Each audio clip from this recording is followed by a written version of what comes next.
خلاص يا اخي عطوهم الدوري، عطوا برشلونة الدوري، والله يستاهلون بكل استحقاق. بس نجي لبرشلونة بالاخير، نجي بقمة الدوري الانجليزي، السيتي يتعثر ضد منو؟ ضد السبيرز. يا ساتر، افرح يا ارسنالي، الدوري مولع، ولا تنسون هاي الحكاية، احذروا القادمين من الخلف، احذروا اليونايتد، ديربي ميلان. انا شنو قلت لكم؟ اتوقع فوز الانتر، وفعلا فاز الانتر بكل استحقاقه.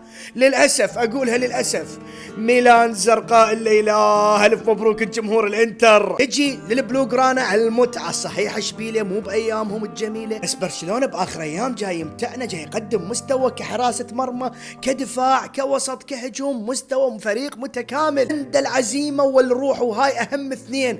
تشافي قدر يرجع الروح للاعبين. واخيرا لا تتعبوني ولا اتعبكم، انطوا الدوري الاسباني لبرشلونه والدوري الايطالي لنابولي، وخلاص سكروا ملفهم.